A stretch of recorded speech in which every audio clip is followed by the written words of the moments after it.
everyone, welcome to Mad Learners. So today's our topic is sickle cell anemia.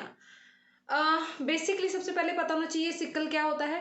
Sickle हम उसे कहते हैं जिससे वीट को कट करते हैं. तो दैट मीन्स कि इसमें क्या होता है, जो ब्लड सेल है वो कैसा हो जाएगा, सिकल की तरह हो जाएगा. सो सिकल सेल अनीमिया ये है क्या, ये एक inherited red blood cell disorder है.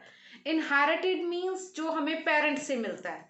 ठीक है, अब पेरेंट्स से मिलता है दैट मीन्स क्या होगा कि वन ऑफ द पेरेंट्स उसके पास हो सकता है सिकल सेल ट्रेट. सो आगे बच्चे को क्या हो जाएगा, डिलीवर हो जाता है. तो इसीलिए हम इसको क्या कहते हैं, ये इनहेरिटेड है. सिकल सेल अनीमिया जो बेसिकली होते हैं, जो रेड ब्लड सेल्स होते हैं वो एक रैंडम शेप्स के होते हैं. बट इस डिसऑर्डर में क्या हो जाता है, ये सिकल की तरह, ये देखो ये सिकल शेप है, तो सिकल शेप में रेड ब्लड सेल, प्लीज इसको ध्यान देना, रेड ब्लड सेल ही इसमें अफेक्टेड होते हैं. ठीक है, अब जो रेड ब्लड सेल है उनका फंक्शन क्या है, डेफिनेटली दे कैरी ऑक्सीजन. ठीक है, आयरन रिच कंपाउंड होता है और ये ऑक्सीजन कैरी करते हैं जिसे हम हीमोग्लोबिन भी कहते हैं. ठीक है, सो उसी में क्या हो जाता है, डिसऑर्डर हो जाता है. राइट, तो सबसे पहले इसके कॉजेस. अब इसके कॉजेस क्या है, म्यूटेशन इन द जीन. हाँ, जो जीन्स होते हैं, ठीक है, जो हमारी करेक्टरिस्टिक्स को कैरी करते हैं, सो उसमें क्या हो जाती है, म्यूटेशन आती है, उसके सेप स्ट्रक्चर में क्या होते हैं, चेंजेस आते हैं. कौन सा जीन, जो आयरन रिच कंपाउंड बनाता है, ठीक है, जिसकी वजह से जो हमारा ब्लड होता है वो रेड कलर का होता है और ऑक्सीजन कैरी करता है. ठीक है, जिसे हम क्या कहते हैं, हीमोग्लोबिन कहते हैं. और ये जो हीमोग्लोबिन है ये क्या हो जाता है, जब एबनॉर्मल हो जाता है तो ये हमारे जो आरबीसीज होते हैं वो कैसे हो जाते हैं, रिजिड हो जाते हैं. ठीक है, और स्टिकी हो जाते हैं. ठीक है, सो इसका बेसिक जो रीजन है, यहाँ पर भी मैंने बताया था, इनहेरिटेड होता है. ठीक है, सो इनहेरिटेड किससे होगा, पेरेंट से होगा. जब कोई भी एक पेरेंट जो है, मदर या फादर, उसके पास ऑलरेडी सिकल सेल ट्रेट है, ठीक है, तो क्या होगा, वो आगे पास हो जाएगा चाइल्ड में.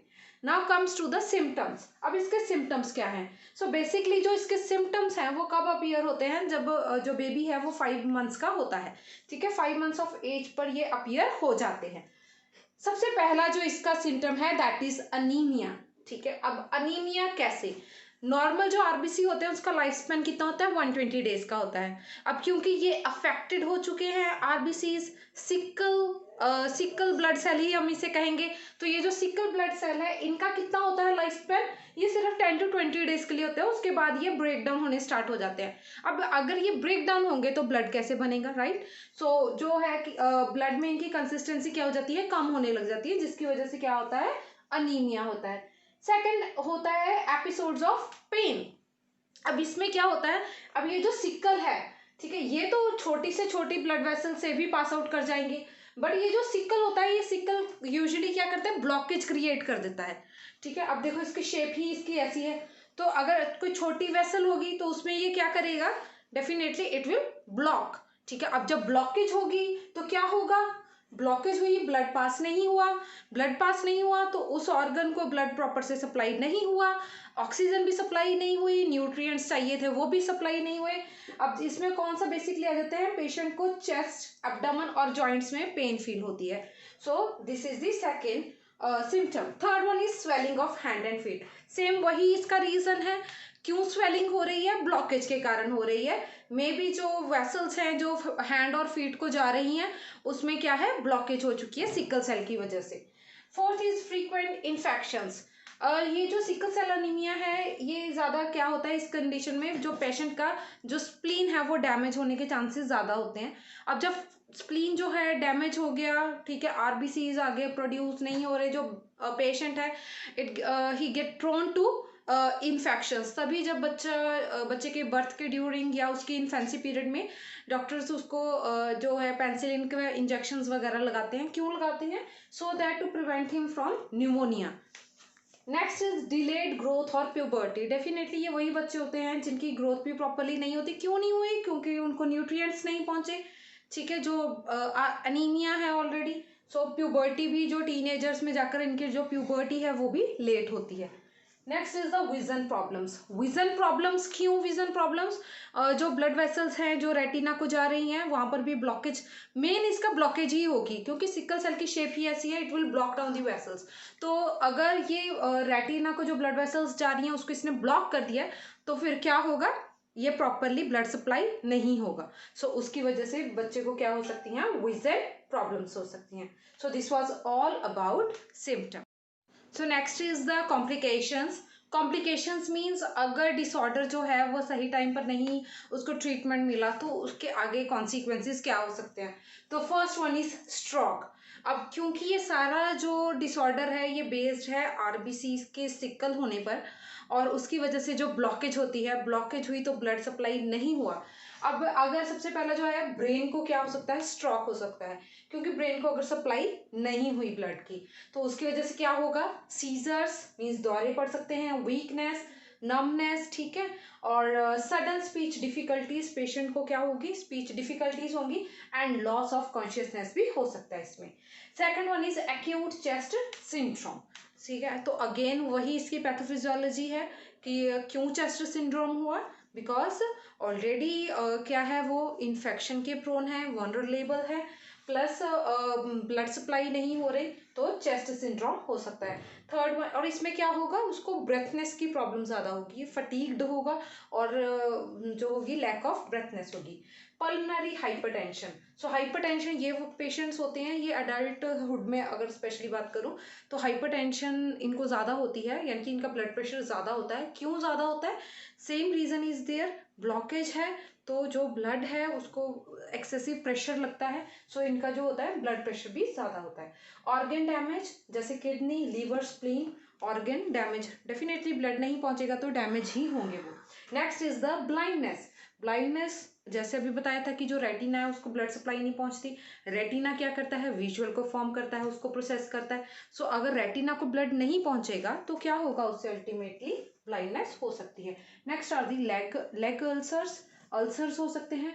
Gall stones. गॉल स्टोन्स कैसे होंगे, जब ब्लड जो है ब्रेक डाउन होगा, आरबीसी की ब्रेक डाउन होगी तो वो क्या क्रिएट करेंगे, कुछ बिली र्यूबिन जो मटेरियल करेंगे, और बिली र्यूबिन मिलकर क्या बनाता है, गॉल स्टोन्स बनाता है।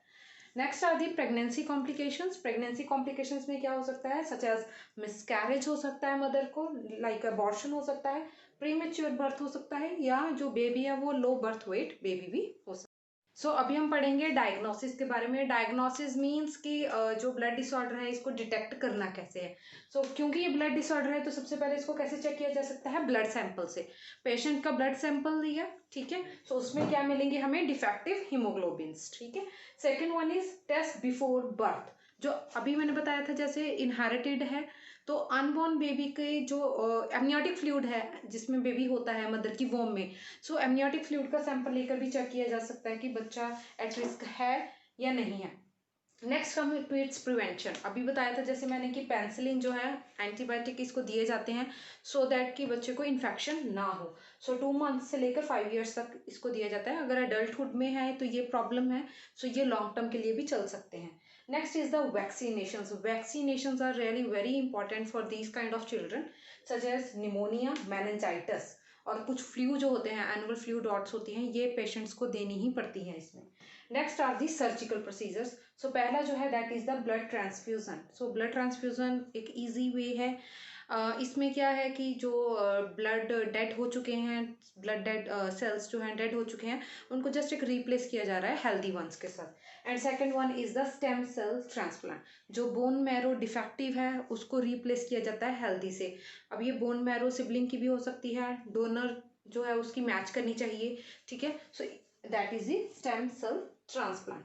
Next comes to the lifestyle modification. अभी अपनी लाइफस्टाइल को कैसे मॉडिफाई करना है so that we can prevent it, ठीक है। अगर हो भी गया है तो उसको वहीं पर कैसे रोकना है। So first one is the take folic acids, ठीक है। तो फॉलिक एसिड्स लेने पड़ेंगे क्योंकि उन्हीं की इसमें डेफिशिएंसी होती है। Second one is the plenty of water. So one have to drink plenty of water, क्योंकि डिहाइड्रेशन जो है वो कॉज करती है एट रिस्क, ठीक है, higher risk of getting sickle cell anaemia. Next is the avoid extreme temperature, ठीक है। एक्सट्रीम टेम्परेचर मीन्स ना ज़्यादा कोल्ड ना ज़्यादा हॉट, सो जो है टेम्परेचर अवॉइड करना चाहिए। Exercise but don't overdo, exercise करनी चाहिए बट एक्सर्शन ज़्यादा ना हो उसमें।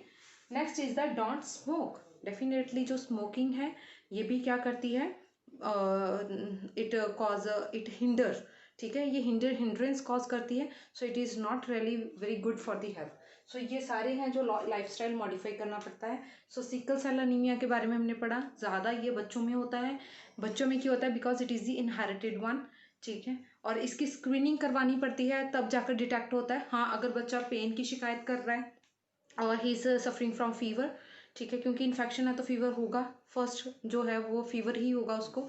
सो it is the immediate response कि उसको उसको जल्दी से उसको स्क्रीनिंग करवाई जाए और उसके जो ब्लड सैंपल्स हैं वो लिए जाए। So this was all about sickle cell anaemia. I hope आपको अच्छी से समझ में आ गया होगा। Thank you for watching my video and please don't forget to like subscribe my channel.